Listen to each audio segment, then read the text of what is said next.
Yeah, man, it's funny you say that. So I haven't no confirmation. I haven't heard any national pundit even say that. Um, but man, that's one of your sharper takes all year with.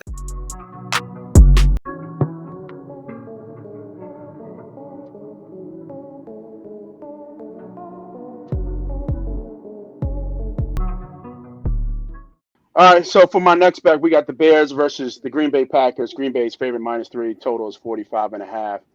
I'm going on a hunch here, and my hunch is that Fields might not play this game, and I'm going to take Green Bay -3 at home. I love the way Jordan Love's playing. I like the way the Green Bay Packers are playing at home. I know Chicago's got the first pick already locked up for this one.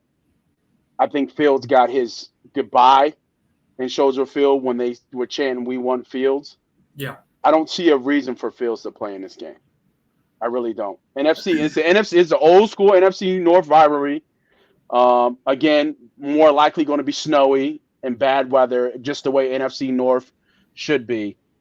I just don't see a reason for Fields to play in this game. I really don't at all. I don't.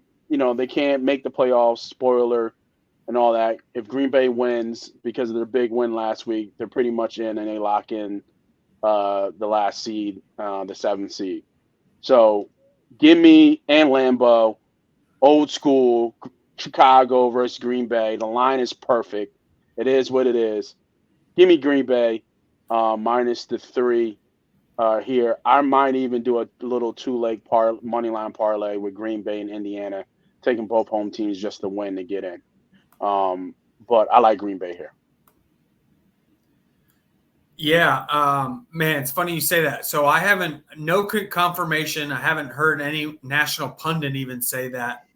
Um, but man, that's one of your sharper takes all year with the not playing Fields. Like there's nothing, there's no added value. I don't think one more game of tape is going to drastically change his value where some team's going to be like, oh my gosh, did you see that last game in Lambeau? Take my top 10 Yeah. pick.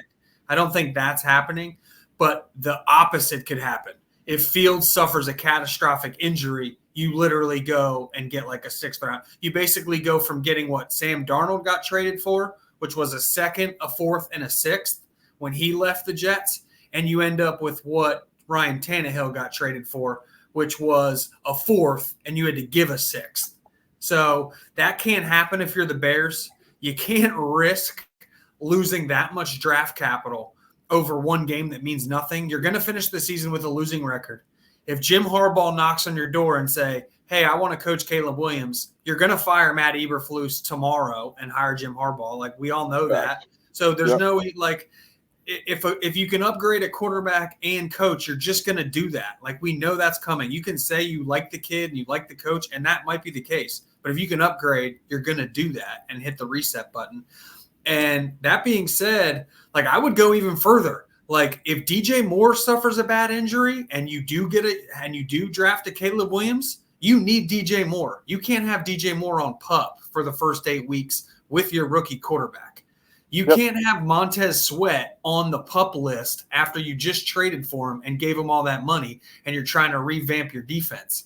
You can't have Jalen Johnson suffer a catastrophic injury and then not be willing to offer him a contract in free agency or get the compensatory pick that equates to being a high-end cornerback signed in the open market. So I would be literally resting any person that has value.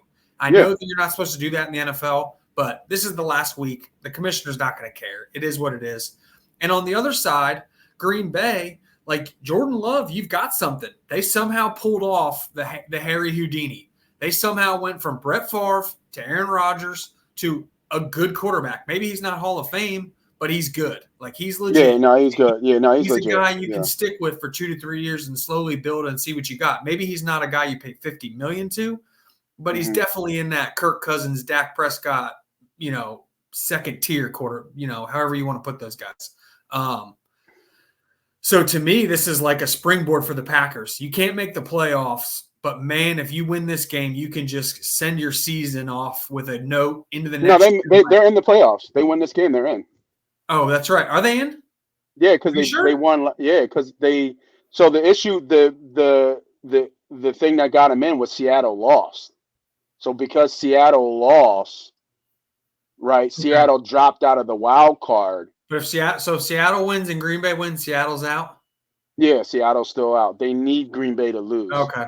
I guess I So yeah, misunderstood that. But yeah, that yeah. loss So for no, Seattle was terrible then. terrible. Yeah. So So right now, yeah, if Green Bay wins, they're in, and that just adds more Oh incentive to yeah, it. Like, gosh.